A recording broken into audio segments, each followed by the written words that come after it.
Na modernidade, o homem erige-se em sujeito transcendente, a fim de esquivar-se dos efeitos da morte de Deus. É nesse caldo de cultura que floresce a paixão pelo autômato.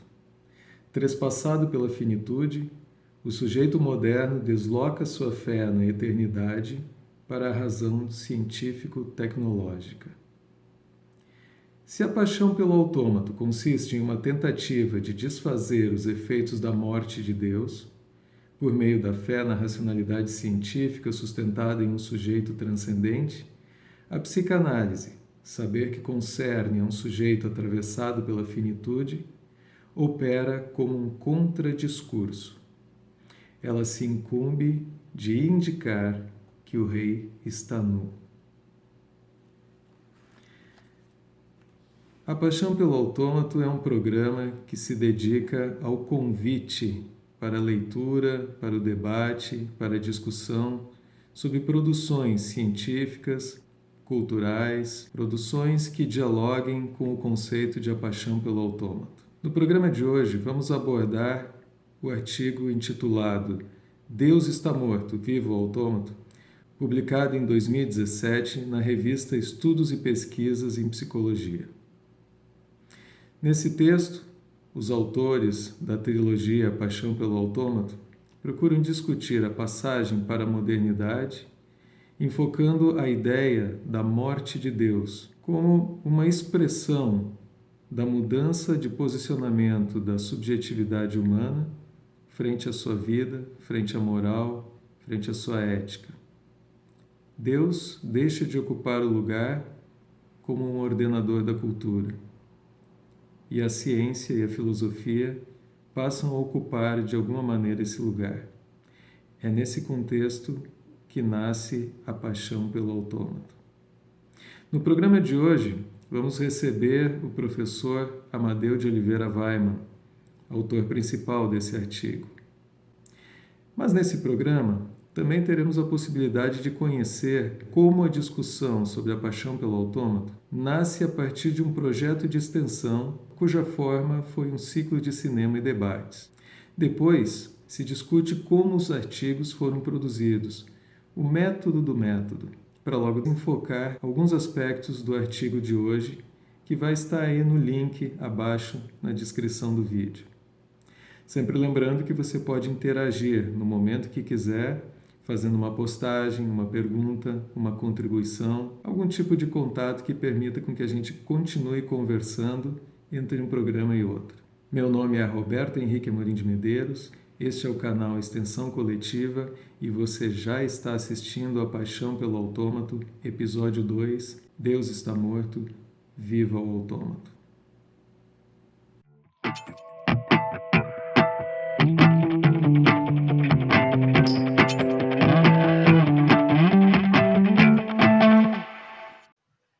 Bem-vindos, bem-vindas a mais um episódio de A Paixão pelo Autômato. Nesse programa, recebendo aqui o meu colega, professor Amadeu de Oliveira Weimann, vamos falar um pouquinho de como começou esse processo de pesquisa, de escrita sobre o conceito, que foi através de um projeto de extensão universitária. O ano era 2013 e nós começamos a conversar sobre uma proposta de fazer um ciclo de cinema e debates. E esse ciclo já teve o nome A Paixão pelo Autômato. Então, nesse programa a gente vai começar falando sobre esse projeto de extensão e depois entraremos num artigo, o nosso segundo artigo da trilogia A Paixão pelo Autômato.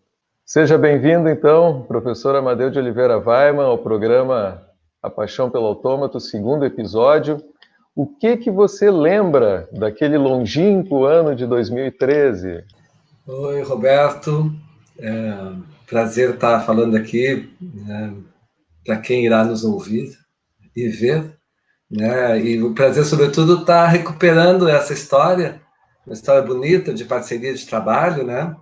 eu lembro de um convite feito no bar do Instituto de Psicologia para montar um projeto de extensão sobre a temática Paixão pelo Autômato, que me intrigou, né, inicialmente. Num primeiro momento, não consegui captar exatamente qual era a ideia, mas me pareceu que tinha alguma coisa potente ali, né? E então juntos organizamos aquele evento. Vou até recuperar os filmes, né, que a gente pensou, né, como disparadores dessa reflexão: a invenção de Hugo Cabret, do Scorsese, Matrix, né, de Andy e Lana Wachowski, o 2001, Uma Odisseia no Espaço, né, do Stanley Kubrick, e Blade Runner, de Ridley Scott, né, como disparadores de uma reflexão que, para mim, ainda era muito incipiente. Assim, exatamente, né, a que a gente iria chegar não tinha noção, mas assim, percebi que havia potência, né, nessa ideia. E para mim, a atividade de extensão foi o grande deflagrador dessa reflexão e que me propôs, que me botou a produzir, vamos dizer assim, construir ideias, né? Acho que foi muito rica. E aqui, né, Amadeu, tem um detalhe interessante, né? Ou seja, a gente parte de um projeto de extensão para produzir conhecimento, né? E para partir também, nesse contexto já de uma pesquisa, como tu disse, uma ideia ainda em gestação, já tínhamos o nome, né? Que era o nome do projeto de extensão, e que passa a virar um conceito em construção até hoje.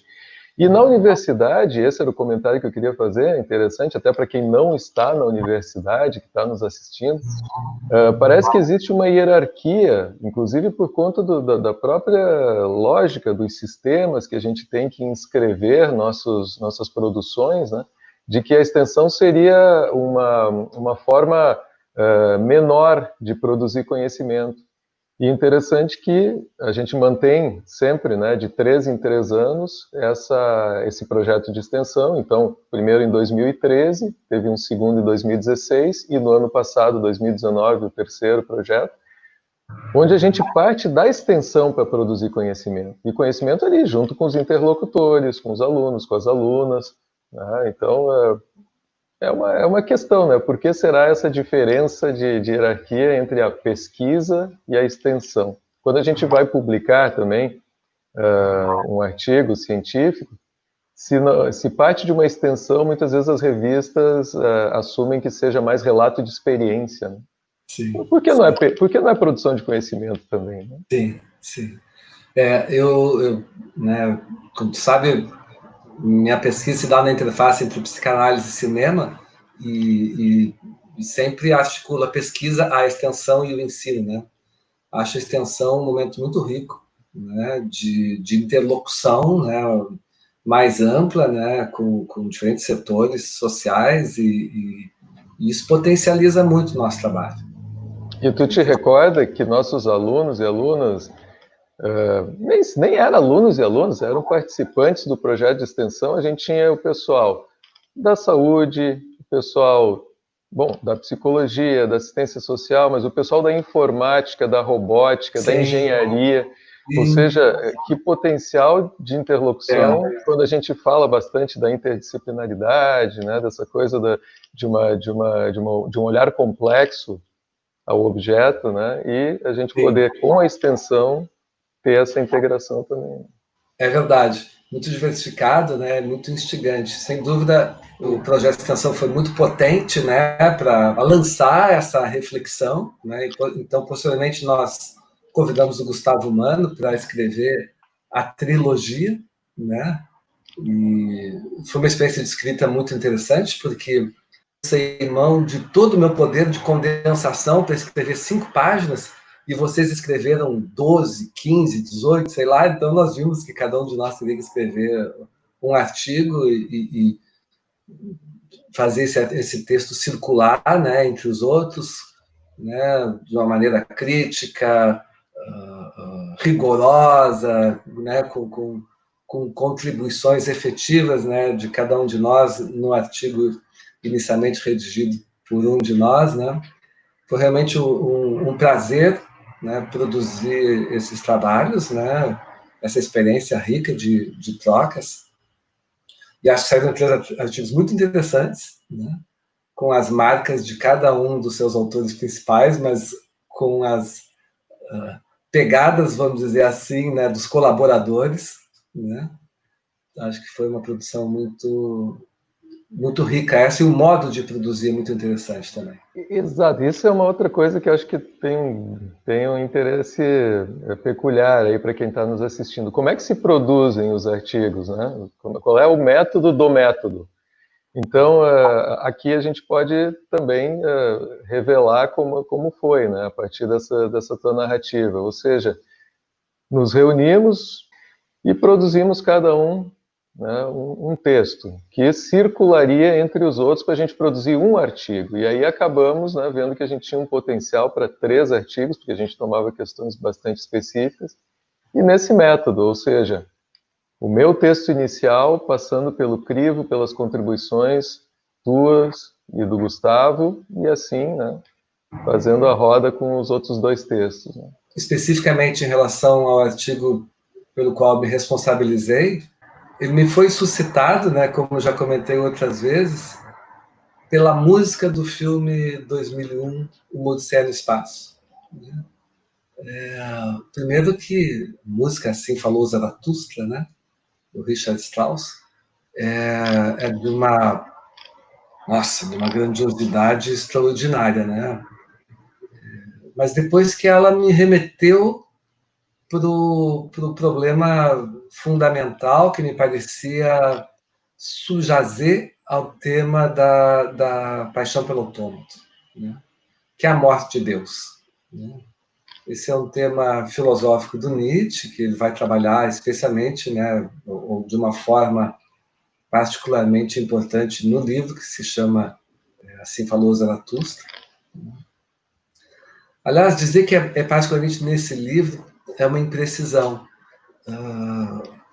Em termos de estilo, é onde o Nietzsche tira digamos assim, as consequências mais radicais, né? Que efeitos a morte de Deus tem no que concerne ao estilo de escrita.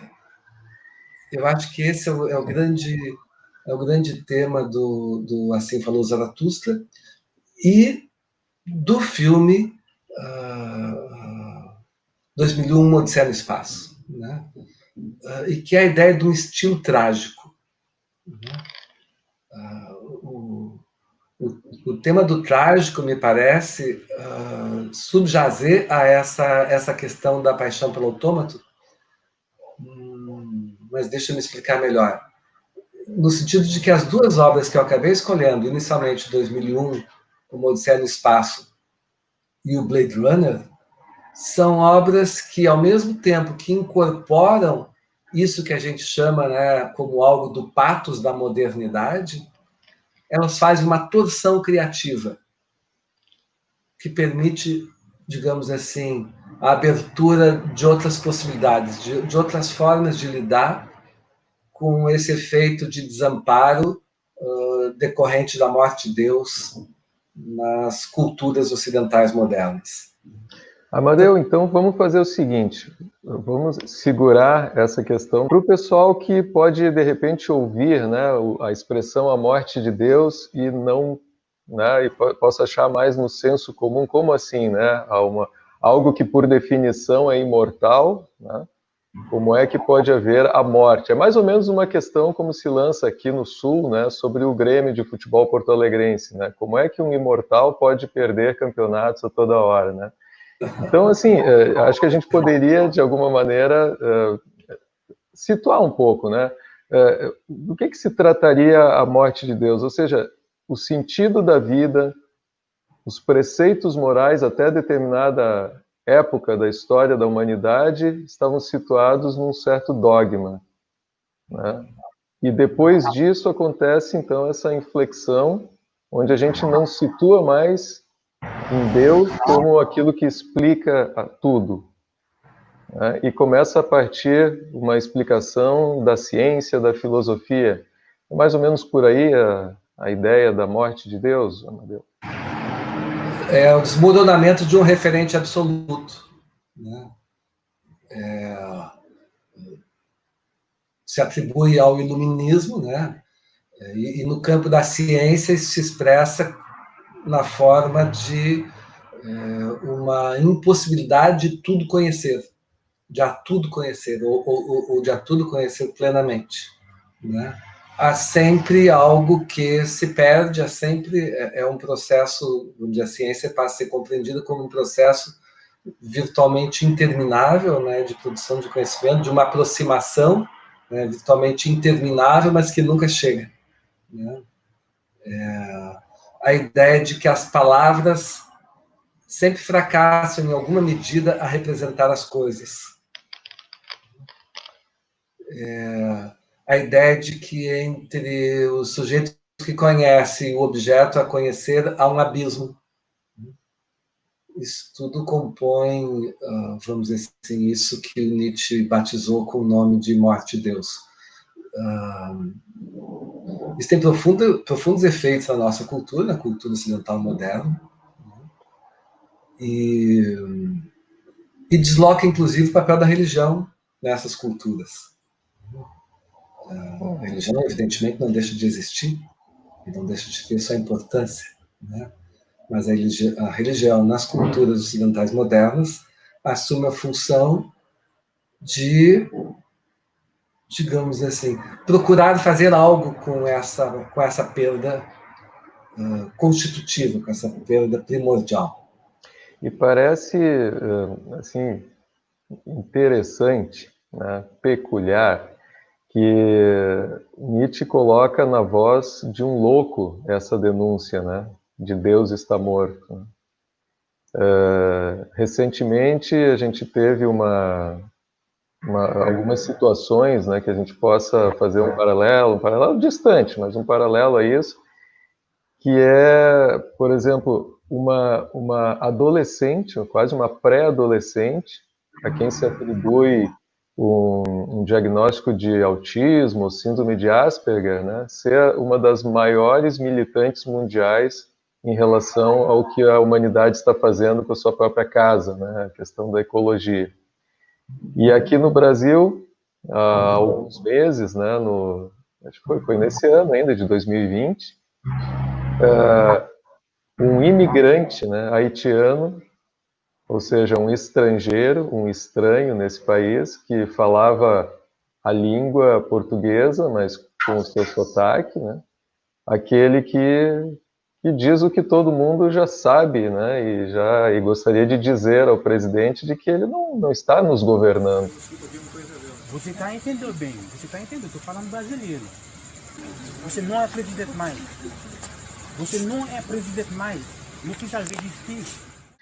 Então, é interessante esse papel, né, daquele que estaria, de alguma maneira, fora do discurso, de nos trazer algumas verdades, né? E como, em algum momento, tu citas, numa passagem também desse artigo, né, na parte que tu escrevias, a coisa de que a psicanálise vem também com um pouquinho desse papel, dizendo, olha, o rei está nu. Talvez esses efeitos todos da morte de Deus, de uma confiança extrema, né, que a gente passa para a ciência e para a filosofia, não vai nos levar a esse lugar todo que a gente supõe de uma substituição de Deus, né? Por um lado, a morte de Deus nos coloca diante do problema da finitude, de um desamparo incontornável, né?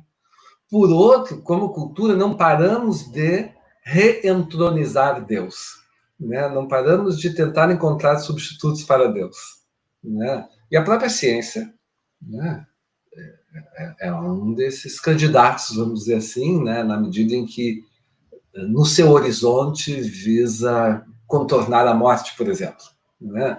Lembro de um ex-paciente que dizia assim, ele era muito jovem, 18 anos, e tinha diagnóstico de síndrome do pânico, né? E o grande medo dele era a morte, né? E ele dizia assim, mas se Deus quiser, quando eu me tornar velho, já terão descoberto a cura para a morte. Quantos já não pensaram assim, né?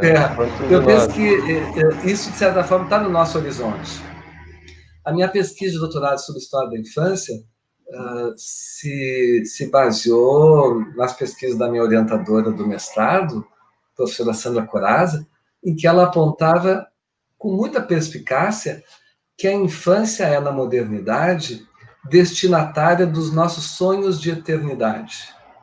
Na medida que reconheço minha finitude, transfiro para os meus herdeiros os anseios de infinitude que eu ainda cultivo de alguma forma. Então, só queria apontar esse movimento paradoxal de que, ao mesmo tempo que é um corte crucial das culturas modernas, não paramos de querer tamponar, né, esse desamparo primordial. E o segundo elemento que tu mencionaste, Amadeu, além da morte de Deus, tinha que ver com o patos, né? Esse patos da modernidade.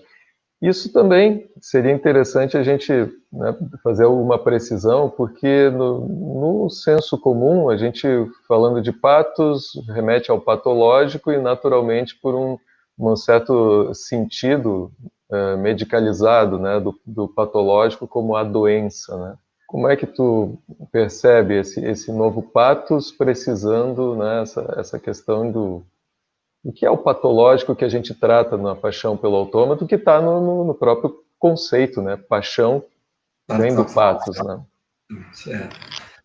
Bom, aqui uma dívida teórica com o colega Francisco Martins, da UNB, que tem um artigo que se chama O que é Patos, que é um primor, né? Recupera esse conceito em toda a sua polissemia, né?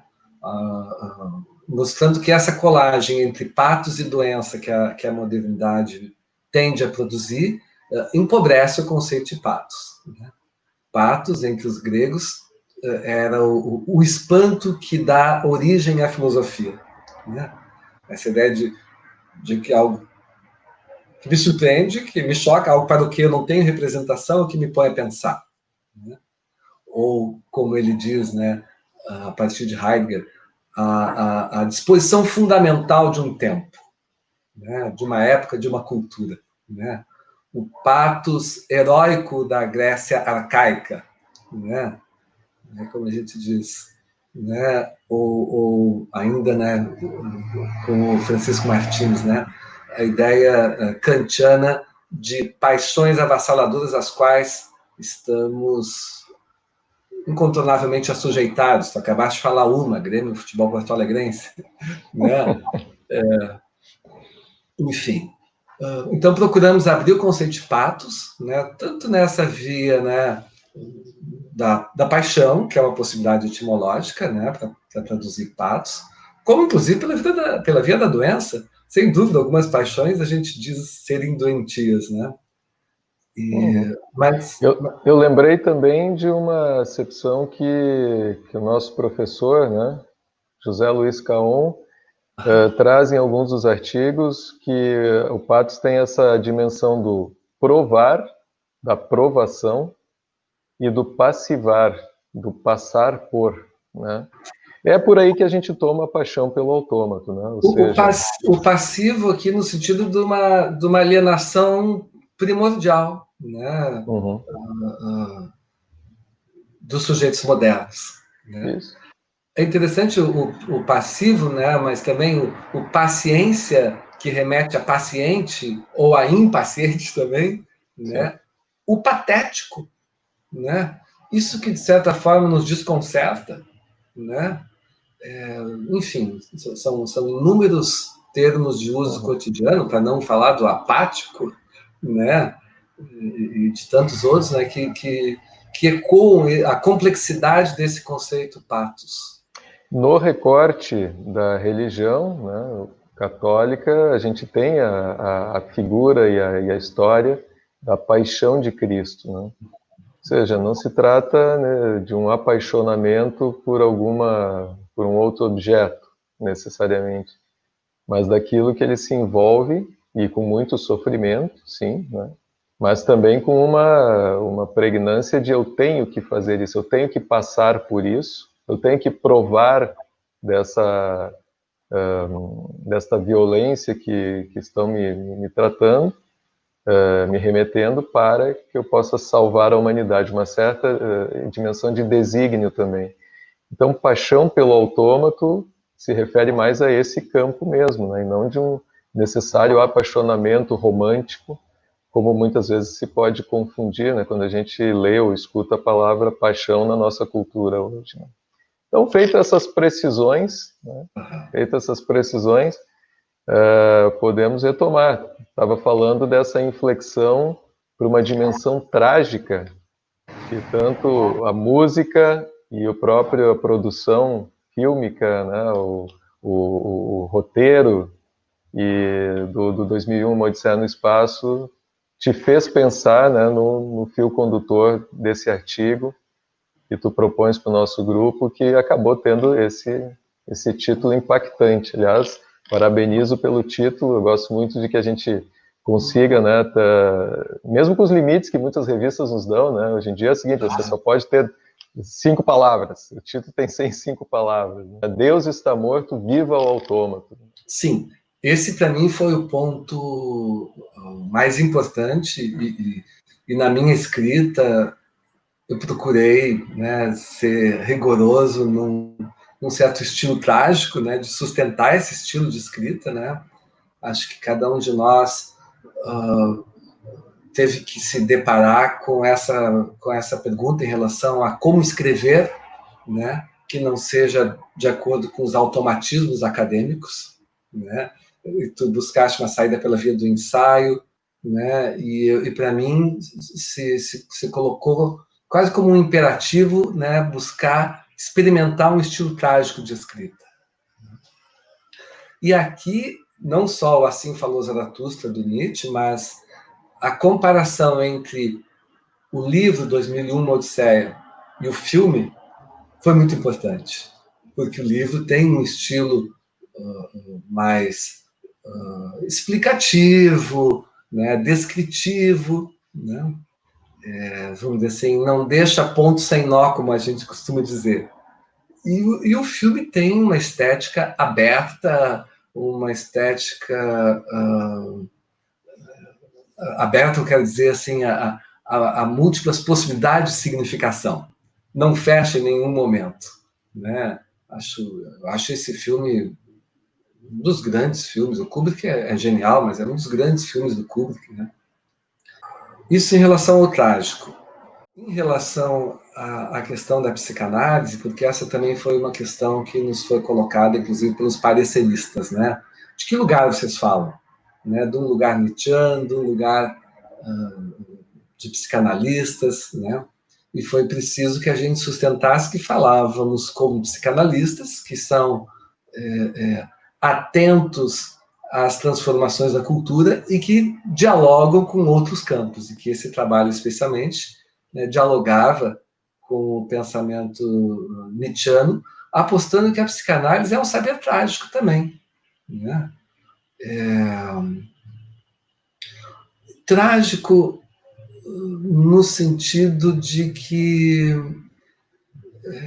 embora no início da sua produção, alguns textos sobre a cultura, a gente costuma citar especialmente, né, Moral Sexual Civilizada e Doença Nervosa Moderna, como um trabalho de Freud, de 1908, em que seria paradigmático, vamos dizer assim, de um certo esforço científico de propor soluções para o mal-estar da cultura. Quem sabe a gente não conseguiria um equilíbrio, né, entre repressão e liberação, a boa medida que permitisse, né, nos livrar do mal-estar, né?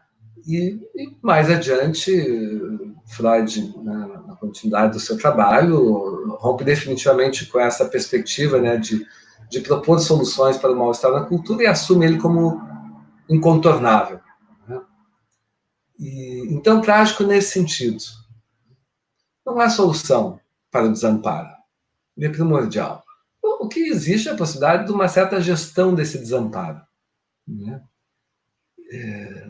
E essa gestão se produz pela criação de laço, pela erotização, digamos assim, da pulsão de morte, né? que permite um laço com o outro que, às vezes, né, vai ser um pouco mais erótico, às vezes um pouco mais agressivo, mas sempre numa certa... sempre entremeando essas duas fontes pulsionais, vamos dizer assim, né, o que estabelece um limite, né? Agora mesmo tu falava da paixão romântica, né? A paixão romântica tão típica dos filmes hollywoodianos, e que permite que esses filmes tenham geralmente finais felizes, né? Dentro de narrativas que se fecham, né? Aquela ideia que a gente tem de filmes, né, com começo, meio e fim, né? Isso só existe em Hollywood, só existe em novelas, só existe, né, nos nossos sonhos. Como gostaríamos que as coisas fossem assim, né? Então, a psicanálise como um saber trágico, nesse sentido, nas culturas ocidentais modernas, a psicanálise como um saber menor, né? E justamente dessa condição de saber menor, eu não diria fora do discurso, mas nas bordas do discurso hegemônico, né? Poder apontar o rei tá nu. Né? Esse é o lugar, a fronteira, o entre, né? O entre, o dentro e o fora é o lugar onde a gente pode chegar e dizer o rei está nu. Apontar os limites do pensamento, né? do pensamento hegemônico. Porque se trata disso, né? Nisso que o Foucault chama de episteme moderna, se trata de reconhecer os limites de um sistema de pensamento. E quando a psicanálise não reconhece os limites do seu próprio sistema de pensamento, ela se coloca no lugar da religião. Eu vou fazer uma digressão rápida aqui, mas retomo desse ponto, porque quando falaste, por exemplo, da questão do mal-estar na cultura, né? Da posição freudiana de, olha, não temos, e a psicanálise também não é o que vai apaziguar esse mal-estar, ou seja, não é a psicanálise vai curar a tudo e a todos, e o desamparo resultante disso pode ser mediado por essas construções de laços sociais, né, e tudo mais. Essa questão da gestão do desamparo, a própria psicanálise, que tem um papel diferente, né, de acolher o sofrimento, né, de reintegrar, de alguma maneira, a possibilidade do sujeito de se reendereçar esse laço social, ela muitas vezes é usado para outros motivos, né? A digressão que eu pensei em fazer, né, é que tanto a história, né, do próprio sobrinho do Freud, né, filho da irmã da mulher do Freud, da Martha Bernays, né, ele vai para os Estados Unidos e se vale um pouco da teoria da psicologia das massas para manipular massas dentro de um contexto publicitário. E na questão da Hilflosigkeit, né, da insocorridade, para citar novamente o Caon, né, mas do desamparo, como é mais comumente traduzido, nós temos o neoliberalismo como um gestor desse desamparo, né, procurando, inclusive, produzir através da lógica do desamparo dos indivíduos. Né? Ou seja, é uma posição muito diferente frente ao mal-estar na cultura. Né? Quanto você pode fazer uma gestão disso de uma maneira a apaziguar, né, de religar, e aí o religar eu deixo já a ponta aí para a gente retomar o papel da psicanálise, então seria uma religião, mas do religar a possibilidade dessa pulsão de morte e das pulsões de vida, né, eros e pulsão de morte, como lá em 1920 tem essa inflexão também na teoria psicanalítica, então nesse sentido do religar, ou então desarticular e desmembrar mesmo, né, como é a gestão neoliberal da nossa sociedade. É muito comum você ouvir de coachings e de aconselhadores financeiros que você tem que ter um tubarão dentro do aquário, né? Você é como se fosse o peixinho que tem que estar fugindo do tubarão o tempo inteiro, porque se você não se mexer, não produzir, não empreender, né, você vai morrer. E você só vai fazer isso se você tiver esse mal-estar, né, esse desamparo. Né? Sem o desamparo, não temos crescimento econômico. Né? E a psicanálise tem um posicionamento diferente disso. Né? Ela vem mostrar que o rei está nu. Então, não se colocando desse jeito, né, vestindo o rei, a gente se aproxima de uma religião. Foi aí que tu paravas. Sim, tu falaste, né, do sobrinho do Freud, agora não me recordo o nome dele, mas tem um belo documentário, facilmente pode ser encontrado no YouTube, The Center of the Self, que conta a história da publicidade do século XX, e de fato ele tem um papel muito importante. Eu diria que a publicidade, ela é uma certa maneira de lidar com a morte de Deus muito sofisticada, né?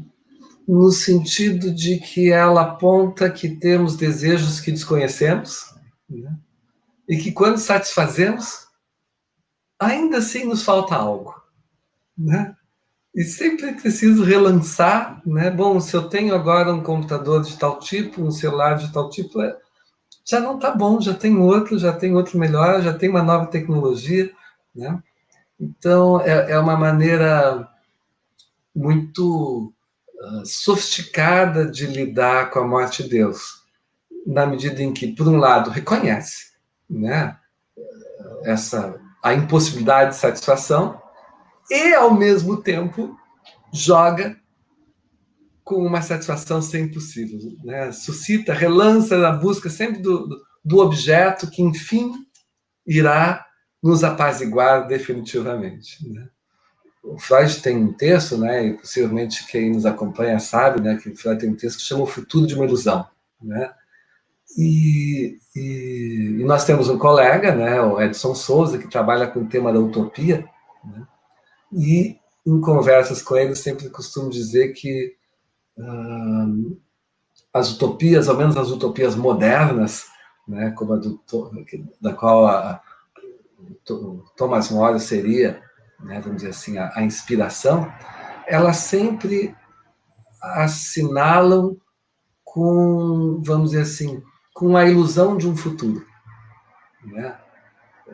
O Edson trabalha noutra perspectiva com o conceito de utopia, né? A utopia como, digamos assim, a abertura para outras possibilidades, uma utopia não programática. E acho que é nesse sentido que também Deleuze e Foucault vão criticar o conceito de revolução, né? No sentido de manter uma certa abertura, né, para o pensamento, no sentido de não, enfim, de não cairmos nessa ilusão de que um sistema determinado possa dar conta da plenitude de nossos problemas, das nossas dificuldades, né? Uma outra coisa que aparece no artigo Deus está morto, vivo o autômato, é algo que, quando as pessoas começam a ler, né, essa questão da morte de Deus através de Nietzsche, surge uma dúvida também. Por que isso remeteria a uma certa perspectiva de imortalidade do ser humano a partir da morte de Deus? E é nesse ponto que a gente vinha conversando, que a psicanálise retoma isso e diz, olha, dentro da expressão o rei está nu, quer dizer, olha, não somos tão poderosos assim como seres humanos, né? Como é que articula essa passagem lógica, né, da morte de Deus para uma perspectiva de imortalidade? Porque isso, de alguma maneira, remete muito a uma expectativa que tu mencionaste no início, né, como uma lembrança clínica, né, de uma pessoa que enuncia, como tantas que até talvez estejam nos assistindo, dessa expectativa, né? Quando eu chegar a minha hora, talvez a tecnologia vá redimir, né? Essa vai ser a redenção de que eu não precise necessariamente morrer. Já faz um bocado de tempo que eu me apaixonei por Nietzsche, né? E comecei a ler Nietzsche e comecei a me dar conta de que isso do que o Nietzsche falava ecoava muito a compreensão que eu tinha dos textos psicanalíticos fundamentais. Fiquei muito frustrado quando descobri que o Joel Bittman já vinha escrevendo sobre isso, né?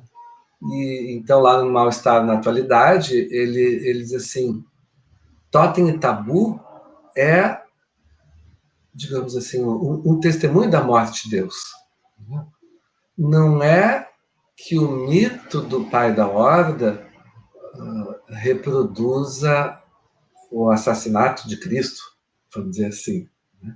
Mas o assassinato de Cristo é uma repetição do assassinato do pai da horda. E ele toma isso como, num sentido metafórico, como sendo uma alusão à morte de Deus, e há um certo vazio fundamental que se coloca como organizador das culturas modernas. E que a gente pode pensar que está na base do conceito moderno, do que há de melhor no conceito moderno de democracia. Então, me parece que está em Totem e Tabu, essa ideia da morte de Deus é central. Em O Futuro de uma Ilusão, né? Quando Freud nomeia a religião como ilusão, embora Liring dá flerte com a ciência, e especialmente o Mal-Estar na Civilização, quando ele definitivamente assume o incontornável desse desamparo, né? E também me parece que a psicanálise só é possível como saber, como clínica, né, num contexto em que as palavras e as coisas estão divorciadas, em que há o desencaixe fundamental entre as palavras e as coisas. Ou seja, no contexto disso que o Foucault chama de episteme moderno. Penso,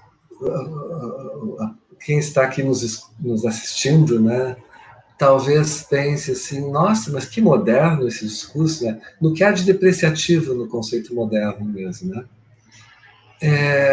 Se a gente lê um romance como Submissão, né, do Michel Houellebecq, a gente vai ver que muito do que nós estamos vivendo na atualidade é um ataque maciço das melhores conquistas do iluminismo.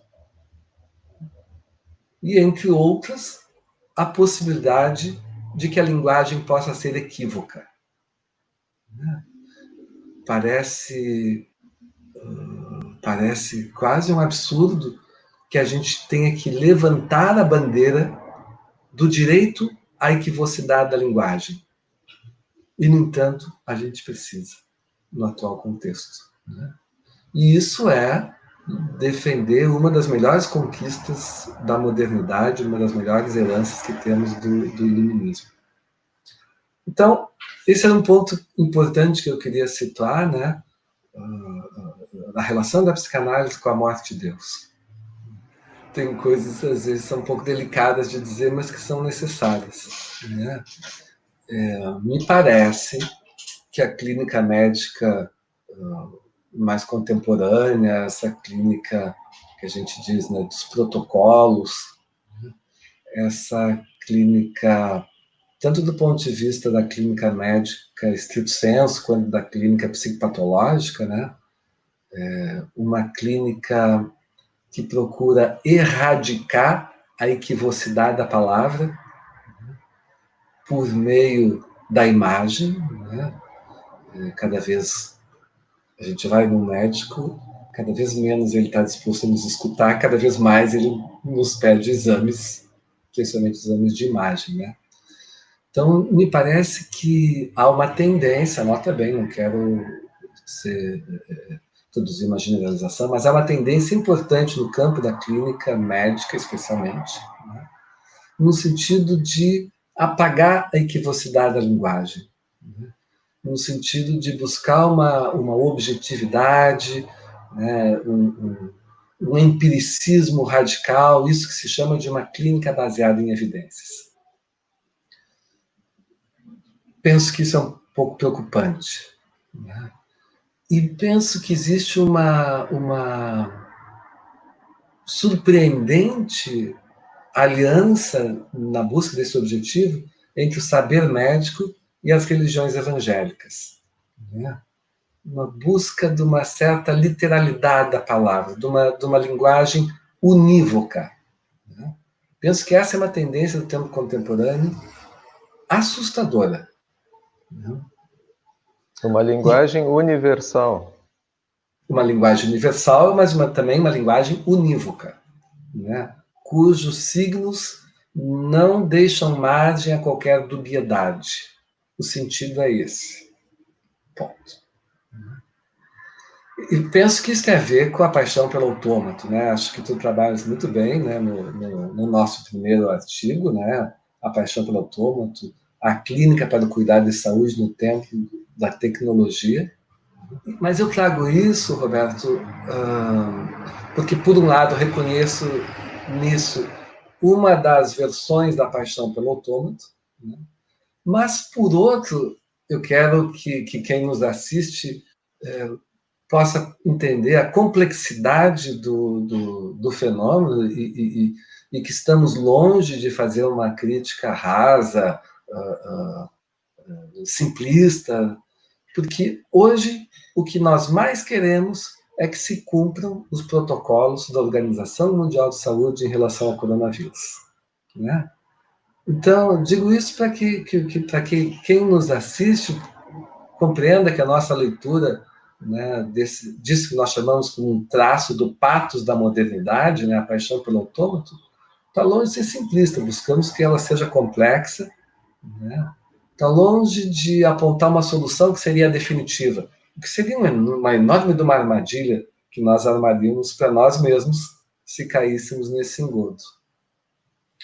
Então, esse é um ponto importante que eu queria também trazer em relação à paixão pelo autômato. E creio que outro ainda é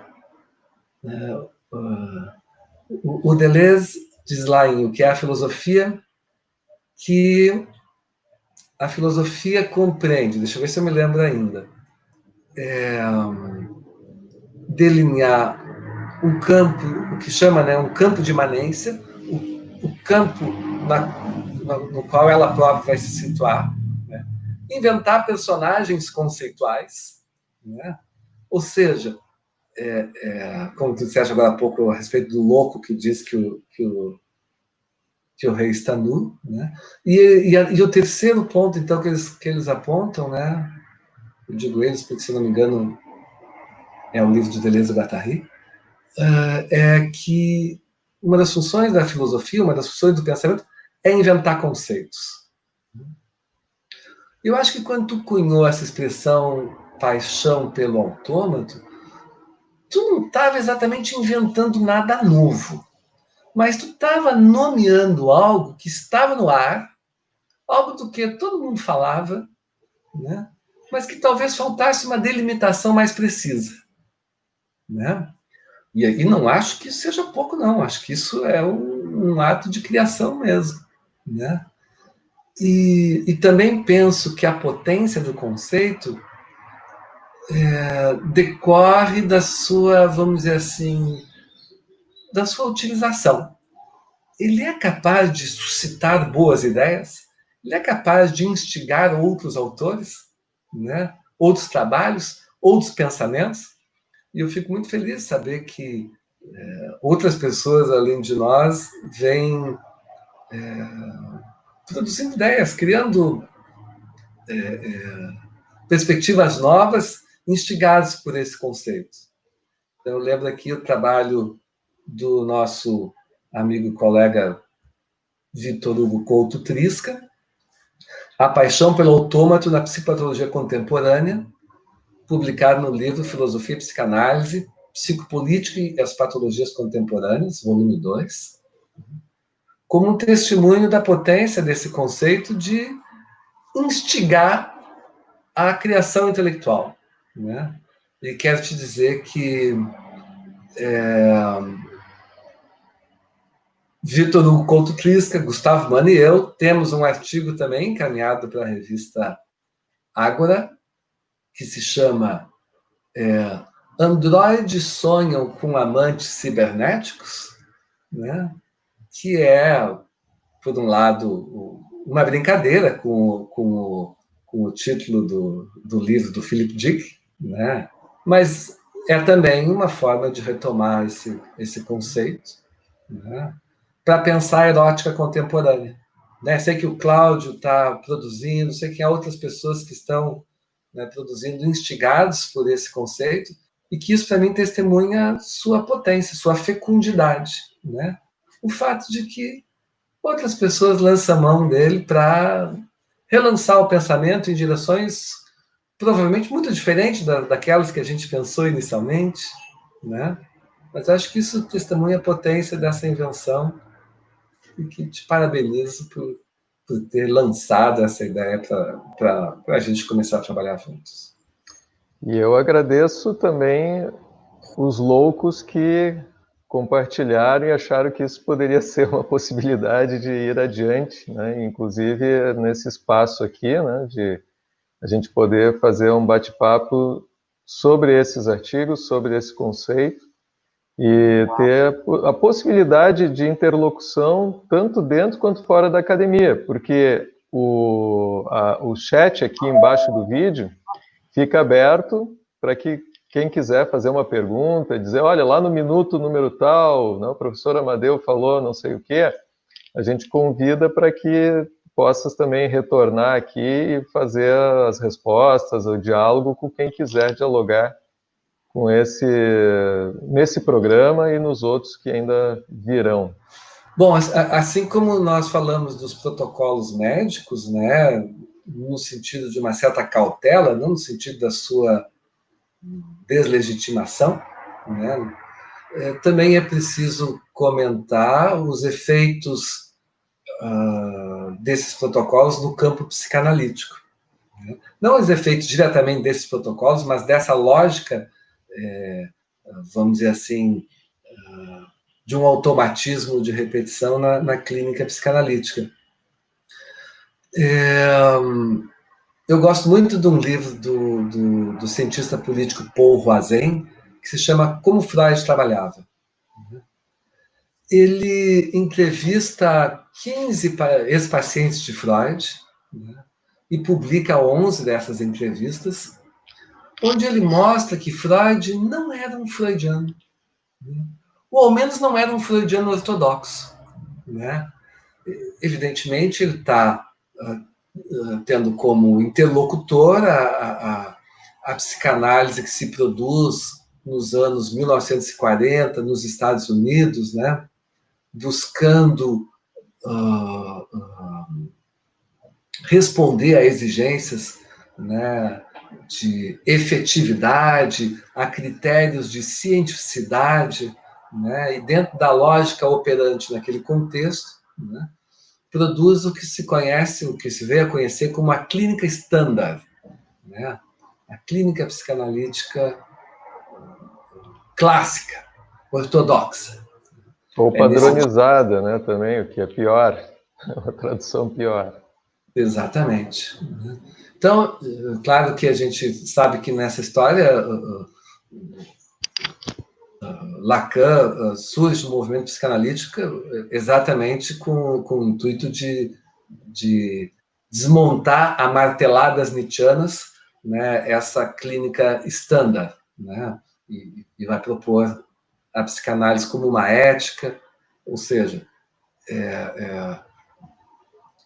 evitando cair nas armadilhas, né, dessa pretensão de cientificidade em relação à psicanálise. Mas isso me parece um exemplo de movimento da psicanálise na cultura no sentido de se coadunar com esse ideal da paixão pelo autômato. Foi um momento da história da psicanálise em que ela almejou sair da sua condição de saber menor, institucionalizar-se mundialmente, obter um reconhecimento social e financeiro, né? Organizou-se quase nos moldes de uma franquia, né? Uma das maiores franquias, né? Com penetração em todos os países do mundo, né? Com digamos assim, com uma clínica acessível apenas aos muito endinheirados, né? E com sinistras passagens, vamos dizer assim, para deixar barato, né? Como, por exemplo, a conivência da Sociedade Psicanalítica de Berlim com o avanço do nazismo, ou, enfim, uma série de outras temáticas que nos concedem muito atualmente, como, por exemplo, a regra não escrita de não aceitar analistas homossexuais, sustentação de alguns discursos francamente misóginos. Enfim, eu quero dizer que nós trabalhamos no campo psicanalítico, mas numa perspectiva crítica aos efeitos de sedução da própria psicanálise pelo ideal moderno que nós denominamos paixão pelo autômato. Acho que isso nosso trabalho tem um efeito crítico no interior do próprio campo psicanalítico, antes de tudo, tenho essa impressão. Ele inicia exatamente, né, por uma discussão sobre a clínica, e inicia com uma questão posta à clínica, né? Então é isso, eu acho importantíssimo marcar, sim, que a posição crítica não quer dizer a não concordância ou a desconstrução completa, por exemplo, de uma aversão à tecnologia. Quando a gente fala de uma paixão pelo autômato e faz a crítica disso na cultura, né, primeiro, até por essa tua última fala, né, a gente nota que a questão do autômato vem da modernidade. Se a gente está falando da modernidade, a gente está falando de 2 séculos quase atrás. Então, não é uma questão tecnológica atual por conta de o quanto avançamos nesse registro, né, da produção científica, né, a tecnologia. E já chamo a atenção para o próximo programa, onde nós vamos discutir, então, o 3º artigo da trilogia Paixão pelo Autômato, onde o título é A Condição Maquínica. E nesse artigo se tem um trabalho de fôlego extenso de fazer um resgate, através de uma produção cultural que é o cinema, das emergências e do aparecimento do autômato nessas narrativas. E isso data do século XIX, final do século XIX. Não se trata, né, de retornar aos primórdios do sindicalismo quando se destruía as máquinas, né? Não se trata disso. Agora a gente está usando uma tecnologia aí bastante avançada para poder nos comunicarmos, né? Não se trata de... Acho importante deixar isso claro, né? Não se trata de negar o valor dessas conquistas. Se trata de não se deixar seduzir, né, a ponto de, vamos dizer assim, perdermos a crítica e perdemos a capacidade de apontar os limites dessas possibilidades. Só nesse sentido. Não ter uma reserva crítica. Muito obrigado pela disponibilidade, então, Amadeu de Oliveira Weiman, colega aqui do programa de pós-graduação em psicanálise da Universidade Federal do Rio Grande do Sul. Amadeu, então, foi coordenador junto comigo do primeiro projeto de extensão A Paixão pelo Autômato, lá em 2013, e dali não paramos mais de produzir. Então, muito obrigado pela parceria, né? Eu me despeço aqui das pessoas que estão nos assistindo e já convidando para participarem aí no chat, deixe seus comentários, na medida do possível a gente responde, dialoga. O objetivo é esse mesmo, que vocês possam ler os artigos, que a gente possa debater os artigos que vão circulando aqui no programa A Paixão pelo Autômato. Um prazer participar desse programa, né? E me endereço às pessoas que nos veem, nos escutam, no sentido de me disponibilizar a trocas, ao intercâmbio.